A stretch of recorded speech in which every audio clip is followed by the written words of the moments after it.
Le récit commence en nous disant que, en l'année 2015, les scientifiques Jonas et Tim ont voyagé en Bolivie sous une mission du département de la Défense en enquêtant sur des rumeurs d'un homme qui a 250 ans qui pourrait être la clé pour trouver un remède illimité.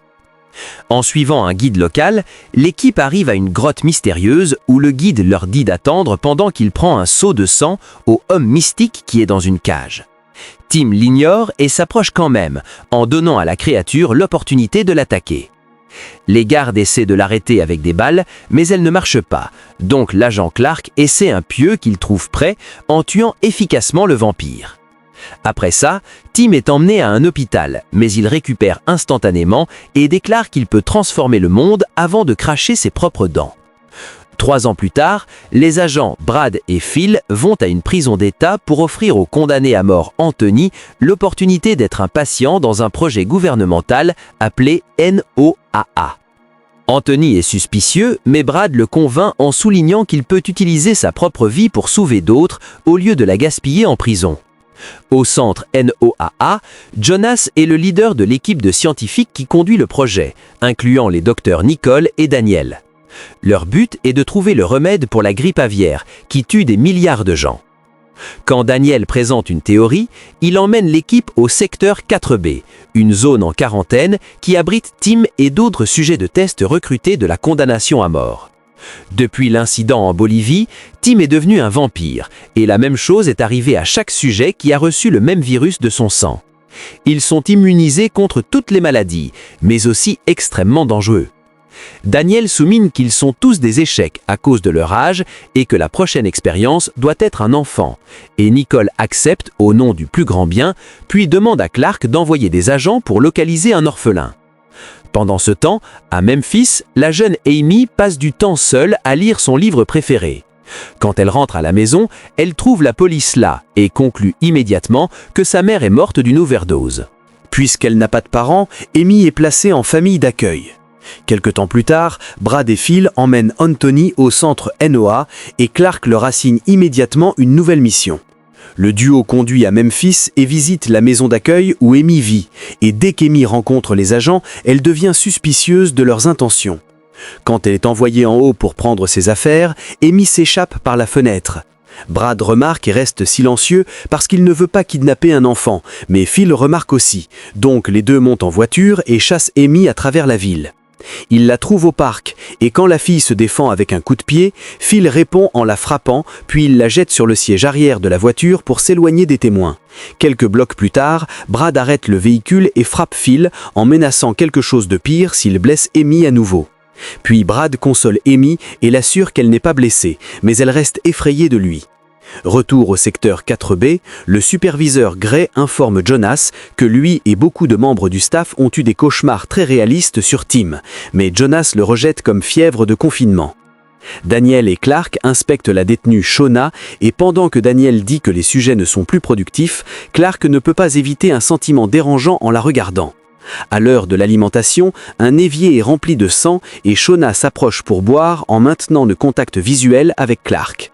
Plus tard, Nicole retourne à la chambre et trouve Clark en attente. Les deux deviennent impliqués, mais au milieu de l'acte, Clark voit soudain Shona à la place de Nicole. Shona accuse Clark de mentir avant de révéler son visage vampirique à lui. Mais à ce moment, Clark se réveille. Retour à Amy, elle remarque qu'il y a un parc d'attractions près et Brad offre de l'emmener. Phil rappelle à Brad que la fille est juste une mission, mais Brad l'ignore et s'amuse avec Amy en leur permettant de se lier. Soudain, Brad reçoit un appel de son ex-femme Lila qui explique qu'elle considère se marier à nouveau. Cependant, elle demande si Brad veut essayer de se réconcilier. Mais le poids de la mort de leur fille est encore insupportable et Brad termine l'appel. Penser à sa fille mène Brad à prendre une décision et il suit Phil à la salle de bain où il l'attaque par surprise et le laisse inconscient. Il vole une autre voiture et après avoir conduit pendant quelques heures, Brad emmène Amy à un lac pour qu'elle puisse dire au revoir correctement à sa mère et affronter son chagrin, ce qu'Amy apprécie.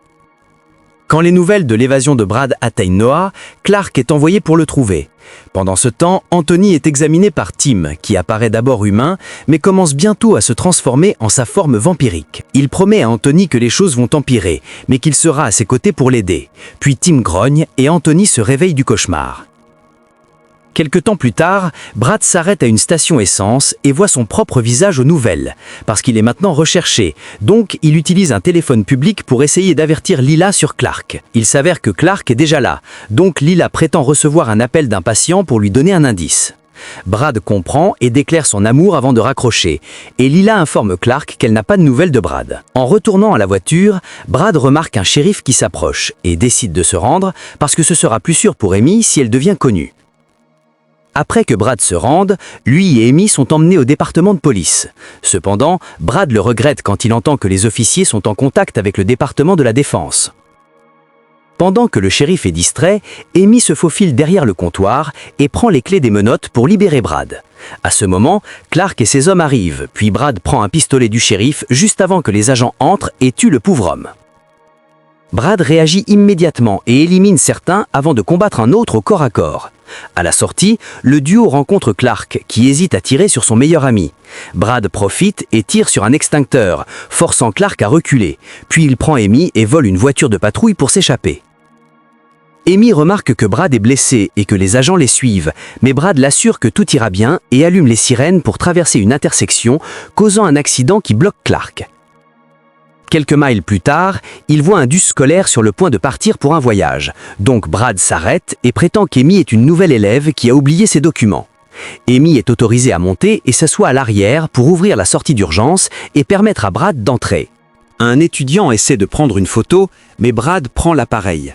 Quelque temps plus tard, Brad et Amy partent dans une autre voiture volée, mais Brad souffre de perte de sang et s'arrête avant de s'évanouir. Pendant que Clark interroge tous les enfants dans le bus et envoie des hommes pour chercher des voitures volées, un agent commence à écouter le téléphone de Lila. Pendant ce temps, Amy utilise le téléphone de Brad pour appeler Lila, qui instruit Amy de vérifier les signes vitaux de Brad. Après avoir confirmé que le saignement s'est arrêté, Amy appuie sur la poitrine de Brad pour le réveiller et lui passe le téléphone. Quand Brad réalise ce qui se passe, il jette l'appareil avec colère, parce qu'il sait qu'ils peuvent tracer l'appel. À Noah, Jonas injecte Anthony avec le sérum et une puce dans son cou pour monitorer les signes vitaux et tracer sa location au cas où il essaie de s'échapper. Anthony demande si Jonas a déjà imaginé expérimenter sur des humains, et Jonas répond qu'il ne l'a pas, mais commence à réfléchir sur le passé. Sa femme, Elizabeth, avait été diagnostiquée avec Alzheimer, et Jonas a commencé à travailler avec Tim pour chercher un remède. Quand Jonas a obtenu la preuve de l'existence de l'homme de 250 ans, lui et Tim ont accepté de le chercher pour le bien de la recherche. Retour à Amy et Brad. Ils arrivent à une forêt et la traversent jusqu'à ce qu'ils trouvent une vieille maison, où Brad tire un fil de déclenchement, déclenchant une alarme. Une femme nommée Lacey apparaît avec un pistolet dans les mains, mais le baisse en reconnaissant son vieux ami. Lacey montre de la prudence, mais accepte la demande d'abri quand il supplie. Pendant ce temps, Clark trouve le téléphone cassé sur la route et ordonne à ses hommes de tirer sur Brad dès qu'ils le localisent. À Noah, Jonas et Nicole analysent les résultats d'Anthony et découvrent que la vieille blessure au genou guérit déjà plus vite que n'importe quel sujet précédent. Ça fait se souvenir à Jonas comment Tim était devenu obsédé par le sérum, et c'était lui qui avait accepté de travailler avec le département de la défense parce qu'il financerait la recherche.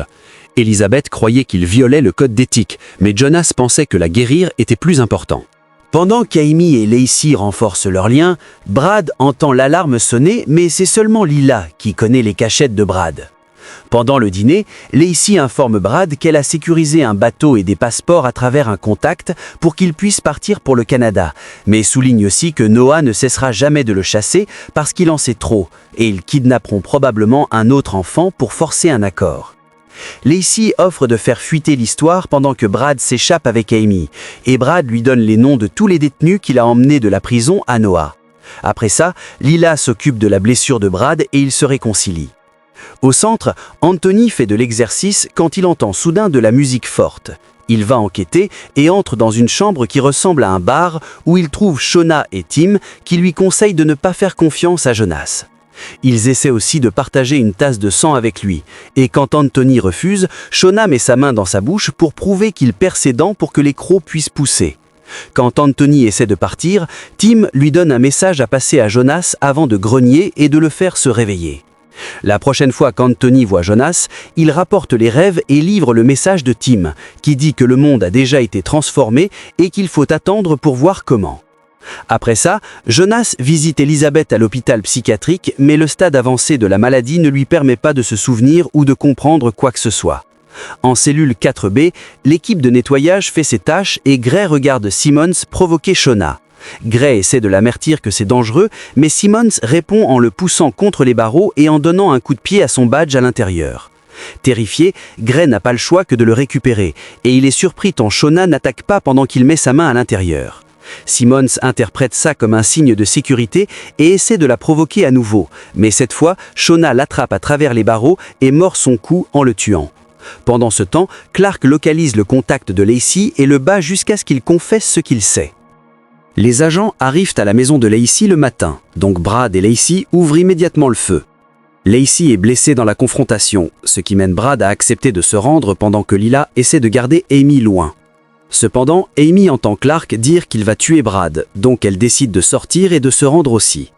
Pendant que les agents prennent Brad et Amy, Clark se souvient quand il a rencontré Shona.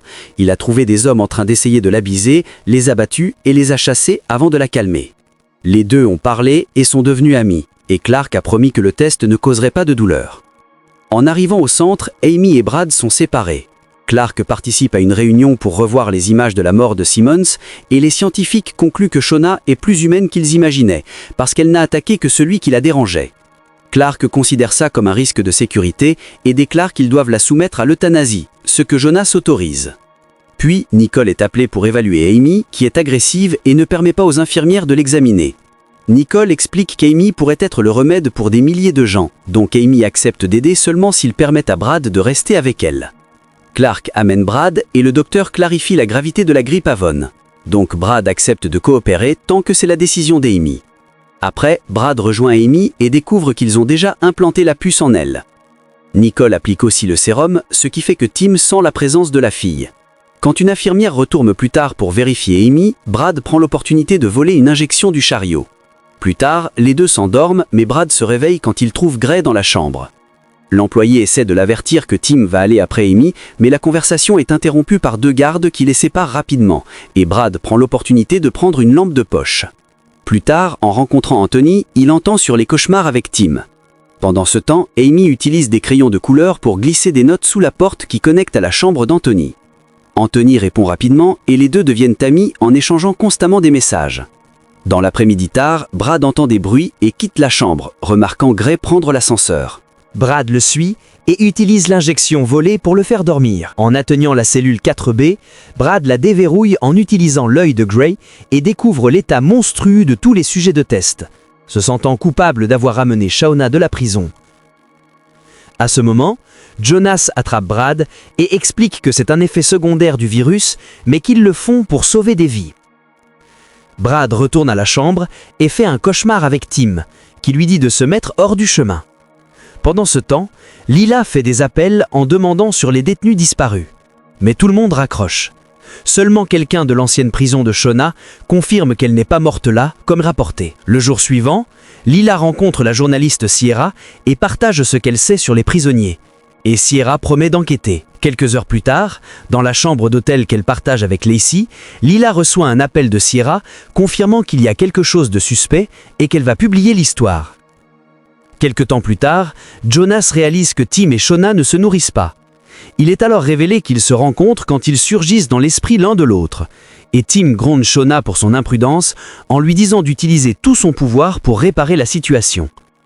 En suivant le conseil, Shona commence à transmettre son histoire directement dans l'esprit de Clark. Des années plus tôt, Shona voulait quitter la petite ville, et chaque fois qu'elle sortait avec des amis, elle volait de l'argent du bar pour augmenter les économies qu'elle cachait à la maison. La situation était terrible, parce que son beau-père l'abusait, et une nuit, elle a découvert qu'il avait pris tout l'argent. Shona a confronté l'homme, mais sa mère l'a défendu contre ce qu'elle considérait comme des accusations injustes.